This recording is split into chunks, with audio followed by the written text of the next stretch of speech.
Los medios occidentales mienten, tergiversan y manipulan, o en el mejor de los casos ocultan la información más relevante. Así que aquí estamos nosotros un día más con esta nueva entrega de Desmintiendo la propaganda occidental. Ya lo han dicho desde Washington, es extraño que lo digan desde Washington a todo esto, pero la segunda fase de la contraofensiva ucraniana ya ha comenzado.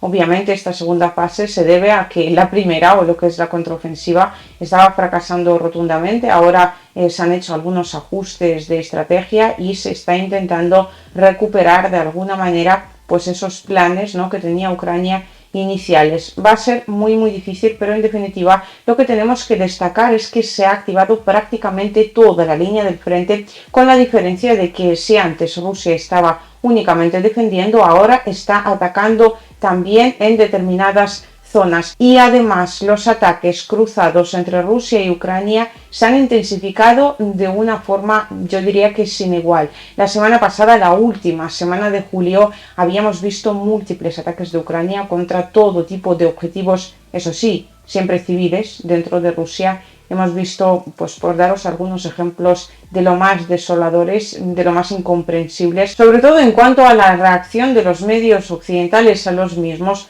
Por ejemplo, el ataque que Ucrania perpetró contra la ciudad de Taganrog.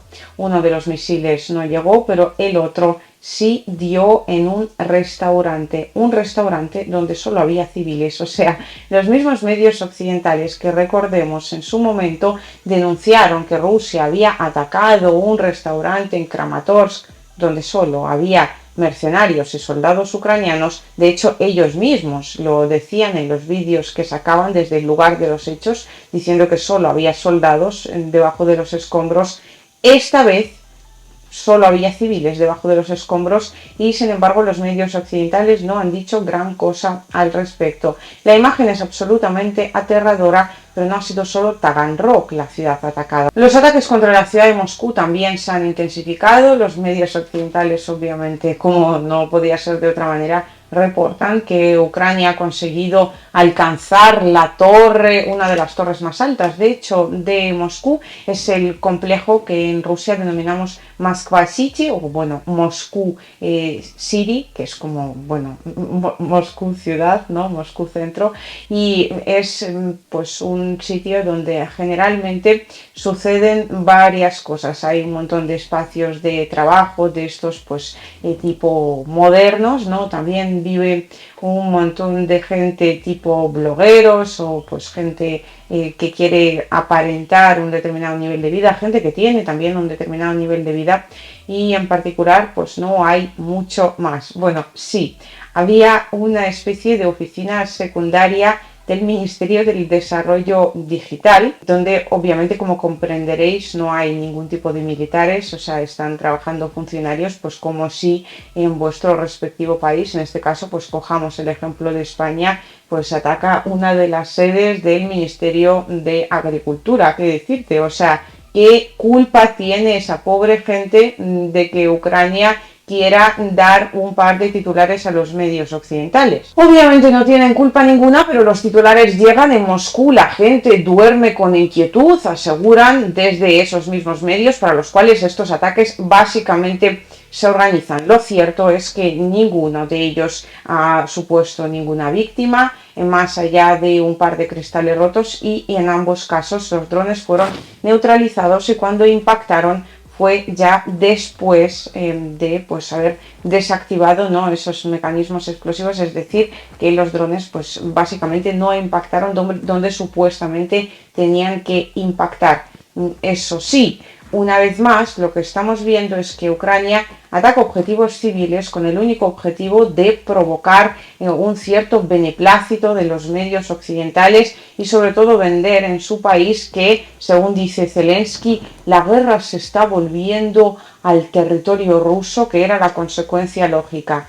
De verdad, yo es que ya no sé si en ese país nadie piensa, si en ese país nadie razona, si no hay un mínimo de sentido común, porque realmente los que al final lo terminan sufriendo son los propios ucranianos, en este caso soldados ucranianos muy particularmente, porque Cada uno de estos ataques, como no podía ser de otra manera, cuenta con una respuesta rusa. Rusia siempre actúa en este sentido con un criterio de proporcionalidad, es decir, no va a atacar según qué objetivos dentro de Ucrania, pero sí siempre responde a este tipo de ataques ucranianos. Así que, por un lado, tenemos pues estos ataques que se han realizado recientemente por parte de Ucrania.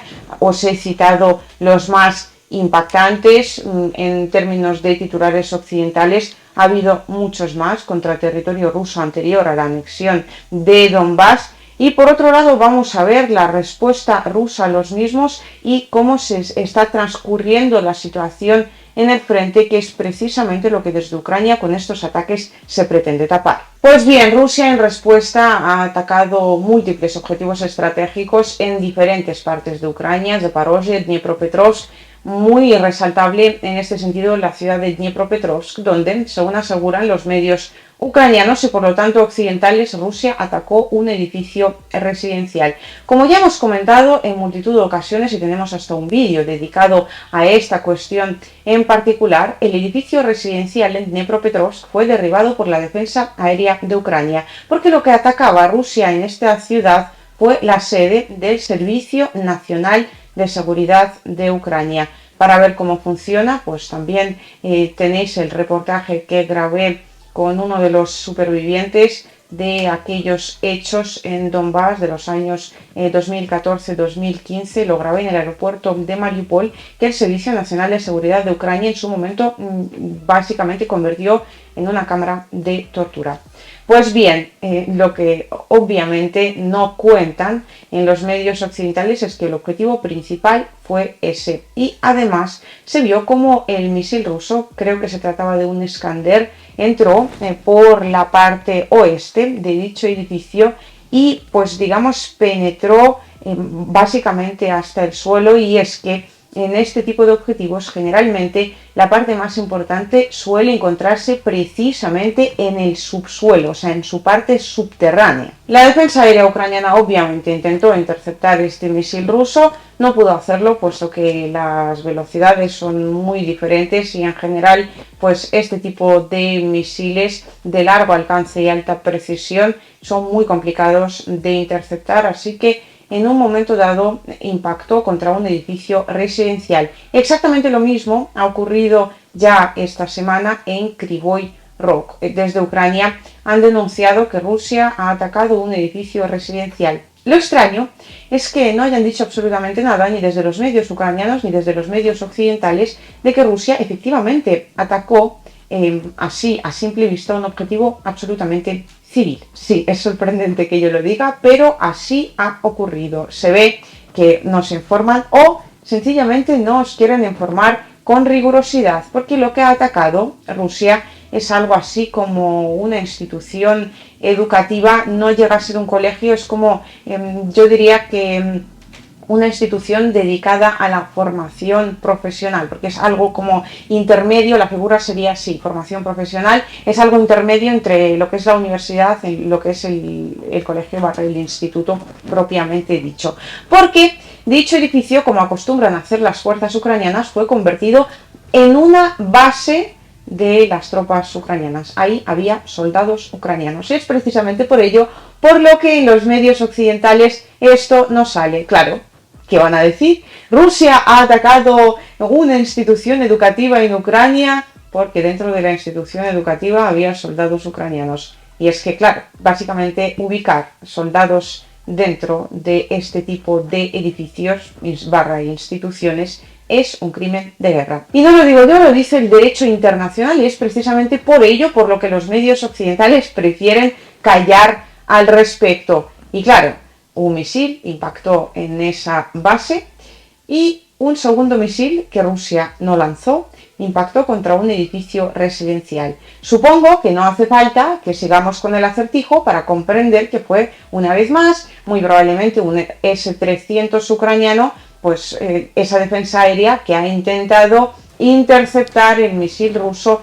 No ha podido ser, y además esto se ve muy claramente por los destrozos causados. Si nos fijamos en la foto de lo que ha ocurrido en este lugar que el ejército ucraniano utilizaba como su base, pues está básicamente destruido hasta los cimientos. O sea, si el mismo misil hubiera impactado en el edificio en cuestión, el edificio muy probablemente se hubiera derrumbado al menos parcialmente. Eso en primer lugar. En segundo lugar, los misiles rusos generalmente, al menos ese tipo de misil en particular, lo que hacen es atacar prácticamente en vertical.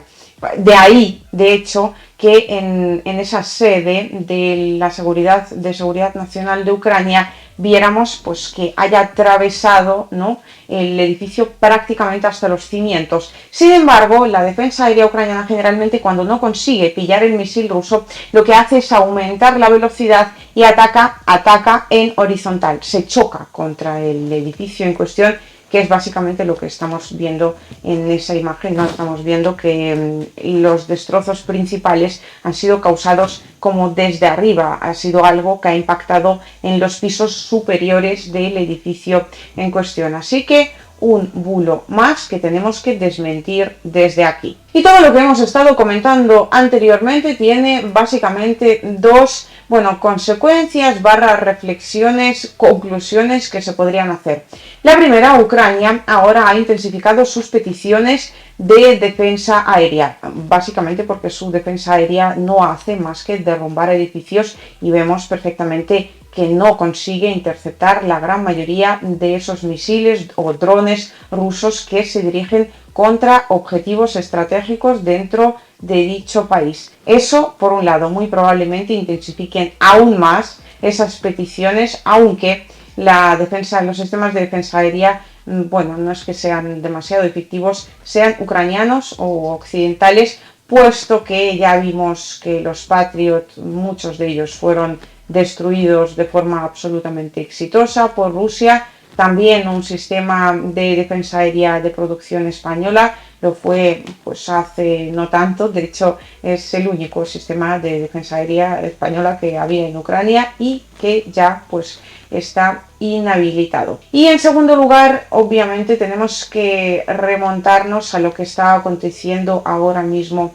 en el frente, donde muy probablemente las batallas más feroces todavía nos queden por vivir. Yo diría que en agosto. Ahora mismo en el frente de Zaporozhye no hay demasiada actividad, puesto que han comenzado las lluvias. Cuando pasen y la tierra se seque un poco, que tampoco es que vaya a tomar muchos días, muy probablemente Ucrania intensifique su contraofensiva, o sea, vaya a intentar una vez más romper el frente ruso y pues vaya a intentar llevar a cabo algún tipo de maniobra que le garantice, aunque sea un mínimo, éxito en ese sector. Por otro lado tenemos el sector de Artyomovsk o Bakhmut antiguamente, donde pues Ucrania ha alcanzado ciertos éxitos, son mínimos en términos globales o en términos estratégicos, ¿no? Pero algunos efectivamente ha habido. Pero ahora mismo las fuerzas rusas están intentando recuperar ese terreno, así que se podría decir que ahí una contraofensiva se ha encontrado con otra y veremos pues qué termina sucediendo al final. Desde Ucrania lo que reportan es que prácticamente tienen rodeada la ciudad de Artyomovsk. Esto no es cierto. Estos éxitos locales consisten en que han conseguido afianzarse en un par de alturas desde las cuales tienen bastante buen control en términos de artillería. Pero también es cierto que algunas de esas alturas ya están siendo disputadas por parte del ejército ruso y de hecho algunas de ellas ya han vuelto a manos rusas o bajo el control de Rusia. Y luego tenemos el frente de Svatovo-Kriminaya, al cual le podemos añadir también la región de Krasny Liman, porque realmente no están demasiado lejos en términos geográficos, donde Rusia está llevando a cabo su contraofensiva. Recientemente ha tomado la población de Sergeyevka y ahora pues en disputa hay otras tantas localidades que le permitirán a Rusia acercarse a ciudades tan importantes como por ejemplo Kupiansk y seguir avanzando desde allí. ¿Esto por qué sucede? O sea, en principio Rusia en un momento dado incluso llegó a abandonar territorios en esa misma dirección del frente y si bien pues podía haber vuelto a tratar de retomarlos en cualquier momento, ¿por qué está sucediendo ahora? Pues básicamente porque Ucrania ha elegido esta estrategia de guerra mediática, por así decirlo, donde pues a golpe de titular está intentando recuperar territorio que al final termina en manos de Rusia.